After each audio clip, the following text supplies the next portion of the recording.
Most people living in Nairobi have no idea that underneath their feet lies another world, a forgotten infrastructure built almost 80 years ago during British colonial rule.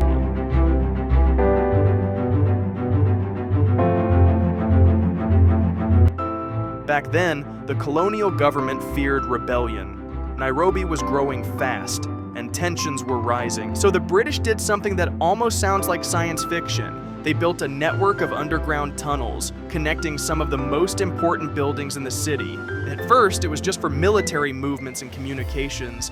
Then it became a secret escape system in case the governor or high-ranking officials needed to disappear. Nobody talks about it today. But the tunnels are still there, and I decided to go find them. It all started when I interviewed an elderly former city engineer. I asked him casually if any hidden infrastructure still existed from the colonial period.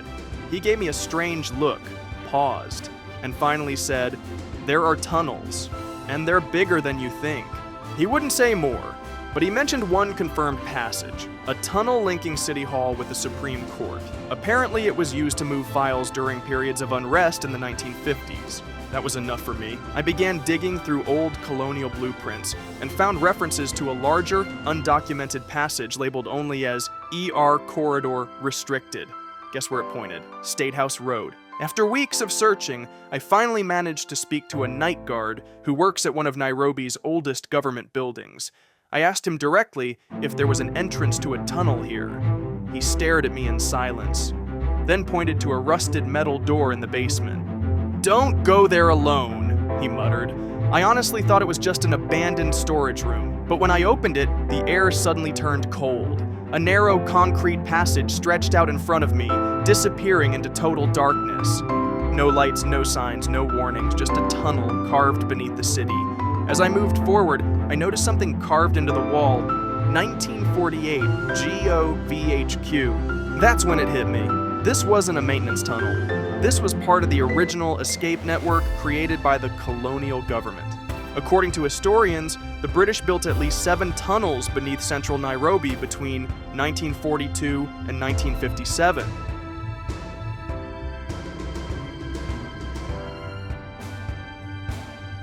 They were used for transporting classified documents without attracting public attention, moving detained suspects during the Mau Mau uprising, creating emergency exit routes for the governor in case of attack.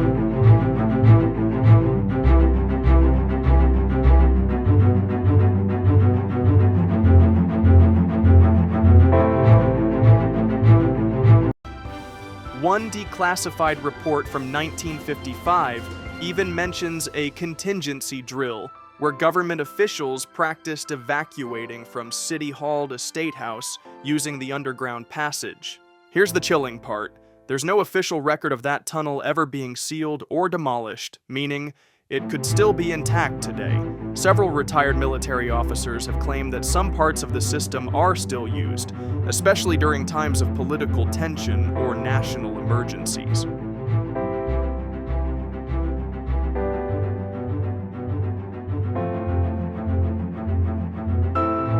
But when journalists ask for access, the answers are always the same. No such tunnels exist. Yet every once in a while, a maintenance worker reports hearing footsteps coming from behind sealed doors, and no one dares to investigate.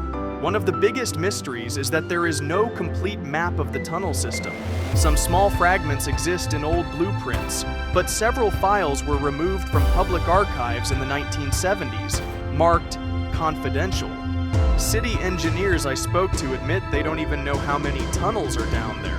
One of them even told me, "There might be more than we think. The city has expanded over them, and some entrances were never documented.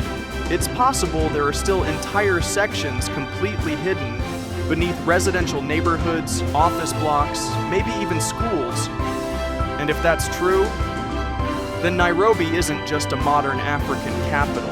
It's a city with a secret second layer beneath it." I left that tunnel after only a few minutes, partly because I didn't want to get caught, but mostly because something felt wrong, like the place wasn't meant to be discovered.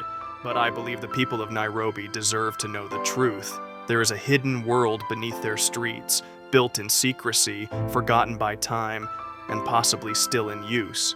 So the next time you walk through downtown, take a second and ask yourself,